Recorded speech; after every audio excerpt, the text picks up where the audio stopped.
it's that experience of someone who loves the Lord, is going to church, and in some way they have an experience where they're disenfranchised, or they experience a mental, emotional, relational pain from being active in a church. Yeah. Right? And it's usually on the part of the church. The church did something, Mm-hmm. treated them wrong, scheduled them wrong, didn't listen to them, didn't care, didn't act like Jesus a lot of the time. That's Mm-hmm. where church hurt stems from, I think. Yeah.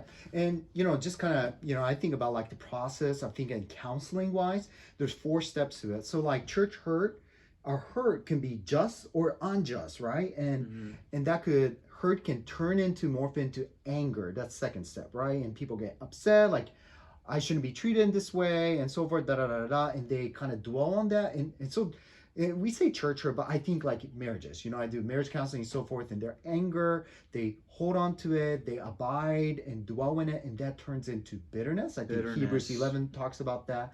And they become cynical, critical, and so forth. And eventually that turns into, I got to get back, eye for an eye, tooth for a tooth, and that comes out as revenge. Now, revenge Mm-hmm. could look 2 different ways. We talk about this like, fight or flight. Some people Mm-hmm. express it by blowing up, or some people go by flight by clamming up. Mm-hmm. Are you tracking with me? So I think that's the way that, again, hurt, anger, bitterness, revenge goes in fight or flight, and that could be in aggression or some way passive, and that could be like internally dwelling on it. So there's so many different ways that people go about it. I think biblically speaking, it should be another route, but a lot of times that's kind of manifested how I believe church hurt is.